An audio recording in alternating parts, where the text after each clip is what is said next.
for joining here with Brian. I want to introduce what we're going to do on kind of a weekly, bi-weekly basis here. Today, we're going to do a deep dive into Jericho, learn a little bit of the origin stories, so it could be interesting. And then going forward, we're going to talk about the industry, of course, company news and other things that are happening. And please, if anyone has questions, please drop it below. We'd love to do some interactive kind of Q&As going forward. But first things first, Brian, how are you?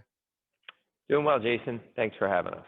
Yeah, good, awesome. Well, here, I'll throw it to you. I love to kind of chat about, how Jericho came to be where it is today. If maybe you want to kick off from an early point, and we'll go from there. Sure. Yeah, no. So, it's a fascinating story how we got Jericho from where it was to where we are now and to where we're going.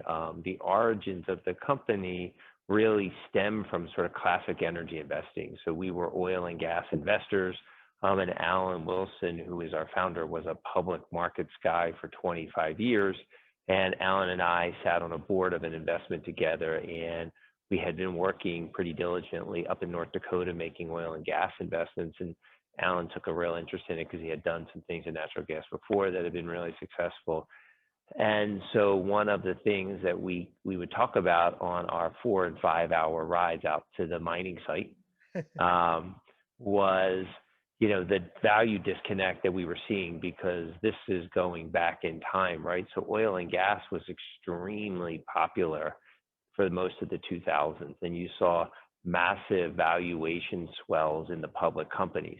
You had Chesapeake. It's hard to remember, although Chesapeake just came out of bankruptcy.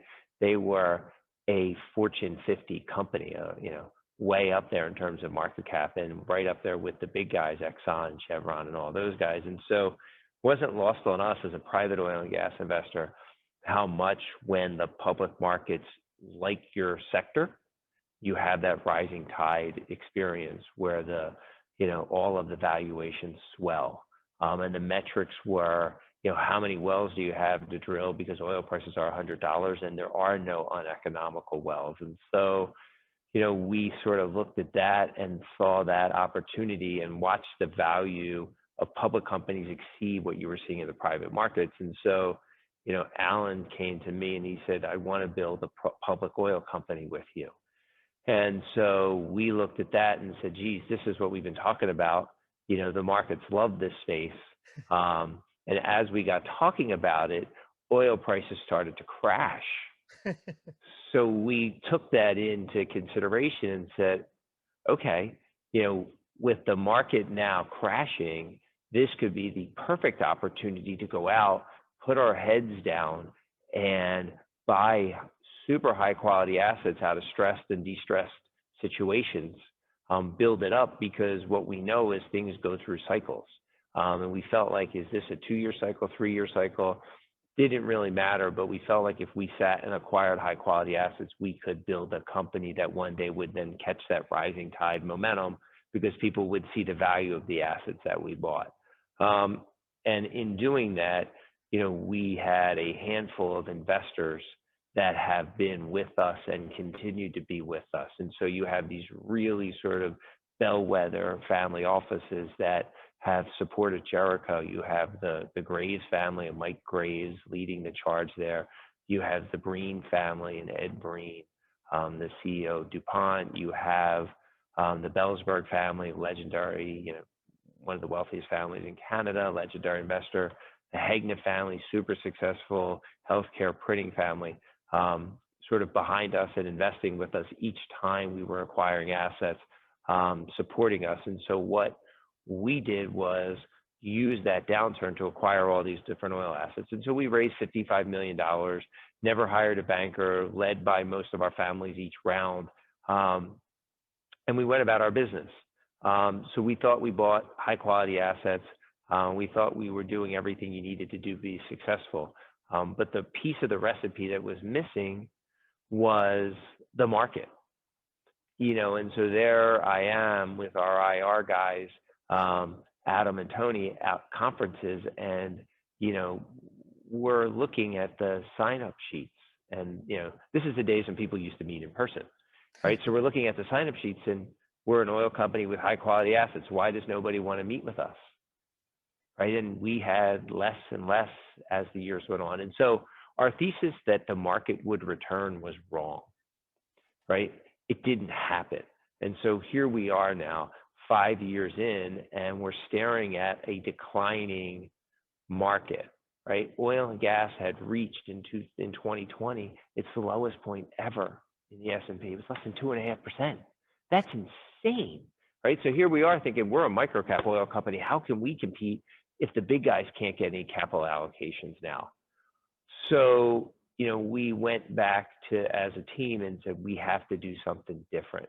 We either have to take this company public or we have to broaden our visibility in terms of what we're going to do going forward. Love the oil and gas assets we bought. Don't have any real stress or distress with the assets, but also don't have any market interest in oil and gas. So, we made a decision that was not a passing moment that was going to change. We became, pretty much a believer in that the public capital was moving to the clean energy world or cleaner energy world, and that was starting to matter. And you could see it, right? If you start to read the tea leaves, what we would see were ESG funds are growing, right? 200% and 300% a year.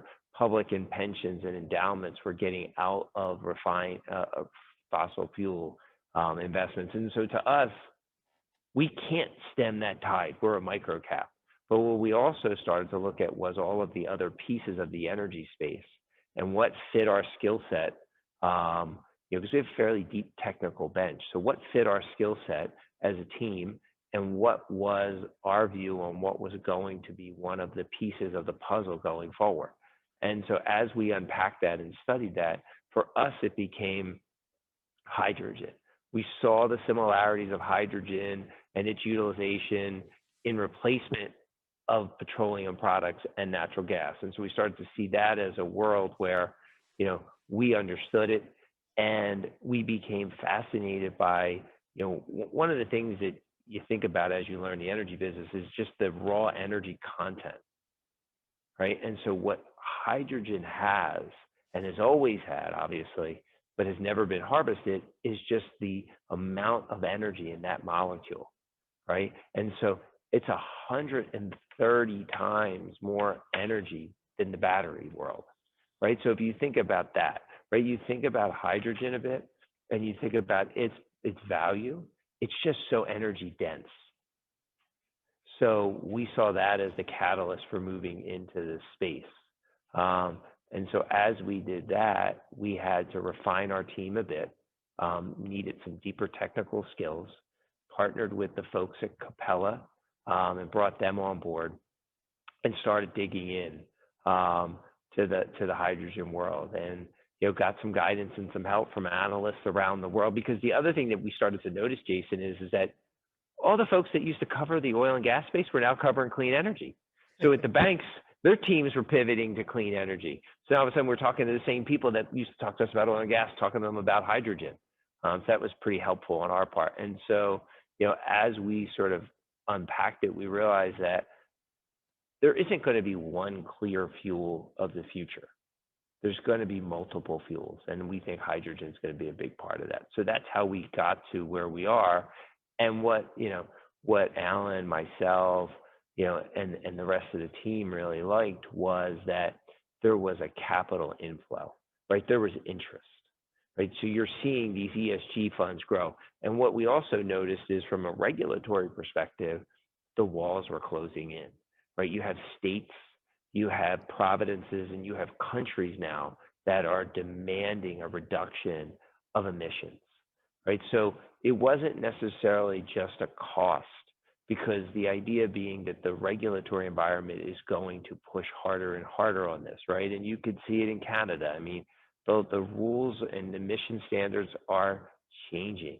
The cost of carbon isn't free, right? Cost of carbon is going up. I mean, in 2030, it's going to be $130 a ton. So for us, all of the things were pushing in that direction. And so the idea was, love the oil assets we have, but we also recognize that as a public company, there's no appetite for that. So we have to do something different. And so we found hydrogen as the best fit from a skills perspective for us.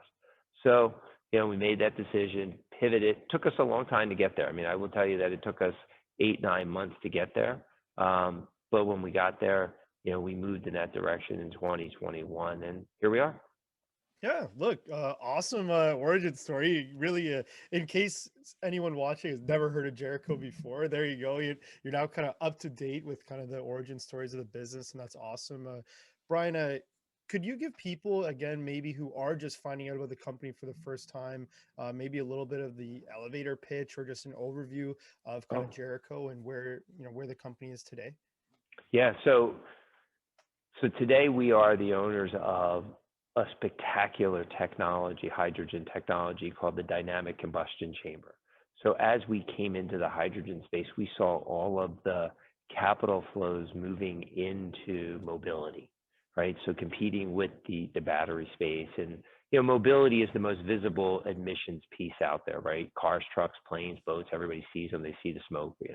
And so we sort of feel that pollution firsthand. What we don't see and deal with every day is industrial pollution. So industry, right? Steam, right? So most of the things in industry involve some form of heat and steam. And industries don't sit in Vancouver, in Toronto, in Philadelphia, New York. They sit in smaller locations. They sit outside of the public eye most of the time. So our factories and our processes all sit somewhere where we don't look at them every day like a car, but they are a big part of the pollution story and the emission story. And we see it, so we saw it from a capital perspective. We see Larry Fink at BlackRock telling everybody that, look, we care what you're doing to the environment, and we are going to make it a part of our investment thesis. So when we looked at that, we saw the opportunity to really focus on that. And that is, in essence, how we ended up acquiring Hydrogen Technologies, because they have a patented technology for delivering zero emission steam. Steam is a $30 billion, near $30 billion industry. And it is hard to appreciate all the places it touches. Every piece of food, every beverage, every chemical, every petrochemical, every piece of cement, all of these things have a steam-based process, right? Somewhere in their creation. And all of that steam comes from either coal or natural gas right now. So to us, the opportunity to deliver a boiler that was cost competitive and zero emission was a fantastic place to start in hydrogen. So for us, that was sort of point one. We did that in Q1. And so now we are moving down that value chain. So we have built a team around the DCC. We brought the founder of Hydrogen Technologies, the CEO or president of Hydrogen Technologies, and we're adding engineers to them. We're going to have manufacturing in 3 different continents for that, because we're seeing demand for it across the globe. We're seeing demand from refiners, we're seeing demand from food companies, from beverage companies, from cement companies, from mining companies, from chemical companies all over the place. So we are building a team around the DCC. But we are going to also add to our portfolio hydrogen production, right? So we believe that there is a whole suite of Gen 2 technologies that are going to move the hydrogen production, hydrogen generation world forward in a step change type of way, to where we can deliver the sub $3 kilogram of hydrogen that's required, to where we can deliver cost-effective green hydrogen.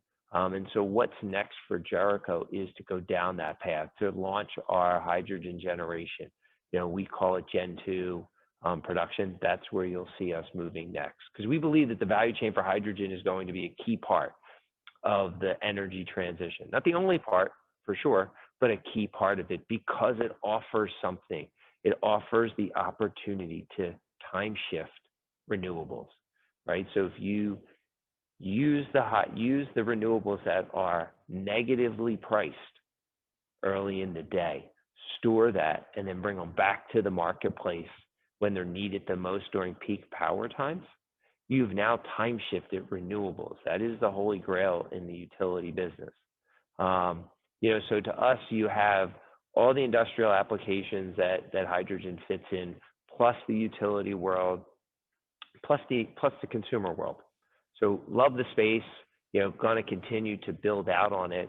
And what's fascinating about hydrogen that gets lost on people is California actually pushed this. Governor Schwarzenegger pushed hydrogen. They jumped on this, and hydrogen had a day. It had a moment in the sun in the 2007-8 period, and it got crushed like everything else with the financial collapse, the financial market collapse. But it didn't come back like everything else. It kind of, you know, stayed down. And so the tech that came out of that, because this is material science. This is not software. This is not, put together a room of engineers to code and you'll have something in a couple of weeks. This takes hours, days, years in the lab to test, retest, refine. If you're making, new chemical compounds, and that is not an overnight proposition. So the things you're seeing, even at the biggest scale, right? Your Ballards, they're sort of a 25-year overnight success. They've been around forever doing what they do. Nobody cared what they did until recently. But you also see that in sort of the Gen 2 products that haven't made it to the market yet because they've been underground, because there's been no appetite for it until now. Interesting. You took one of my questions. Sorry. Where's the vision? Where's the company going? Boom, nailed it. So obviously, thanks for doing that. A lot of cool things that we're going to be able to chat about going forward. I mean, obviously, we're going to talk about the industry, talk about the tech, Mhm. customers, sales, all Sure. that kind of stuff. We'll put into another video. But Brian, Okay. I'd like to kind of close this one off with just a little bit about you. I know people watching Sure. this are going to be like, "Who's this? Who's the guy in the video?" Do you want to just quickly give Yeah. a maybe quick background, but also introduce you are the CEO, and for people that aren't sure, do you want to kind of give what a day-to-day, week-to-week looks like as the CEO of Jericho? Sure. Yeah, sure. So been in the in and around the energy business now for 25 years.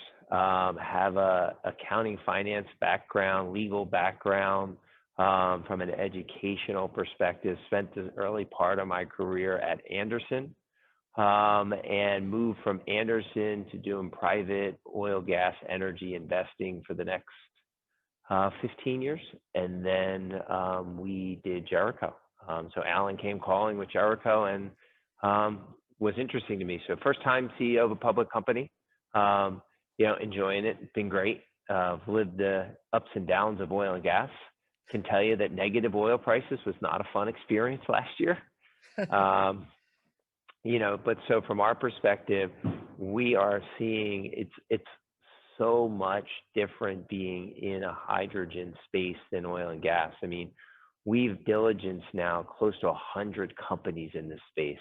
So we are feeding, we are dealing with inbound inquiries as we build out our platform of people wanting to be a part of it. So we see ourselves as the bridge and the gateway, for a lot of these techs to find their way into the marketplace. So I see my role as facilitating us, finding our path with the best tech, letting our tech team and our team, do what they do best, which is diligence and understand these, but make sure that we have a commercialization path for how these techs can actually fit in our value proposition and the market. The other thing we are doing is building out, right? So we need more engineers. We need more material science folks. We're hiring salespeople that actually, our sales process right now, Jason, is inbound calls, and that's got to change. It's great. I mean, the inbound traffic is phenomenal, but we need to start having a formal sale process run by salespeople that are professionals that know how to take in the information, evaluate the opportunity. So for me, it's finding the best partners for us to build this out on, because we can't do it alone, right? We need to build partners into the value proposition, because there's some great companies out there that, add a ton of value to what we're doing. So what you'll see from us is, we'll be looking to partner and work with some of those companies that are adding value and already in the hydrogen value chain. And so to us, it's making those connections. And, the goal would be obviously to get out and do more meetings with them and sort of sit with them as we get through this, the end of this pandemic, or hopefully the end of the pandemic, and we all get back out in the travel world. Yeah. No, awesome. Well, a great overview. Obviously, some interesting video topics to Mhm. come. We'll have to Sure. chat Yeah. about what goes through the due diligence process, what you look for, how you select it. That's awesome Oh, that you guys absolutely. have looked at that many companies and that many pieces of technology. But this is a great first video. I know a little on the Super. longer side, but thanks Yeah, it's anyone okay. who made it. And Brian, looking forward to doing more soon. Super. Thanks, Jason. Take care.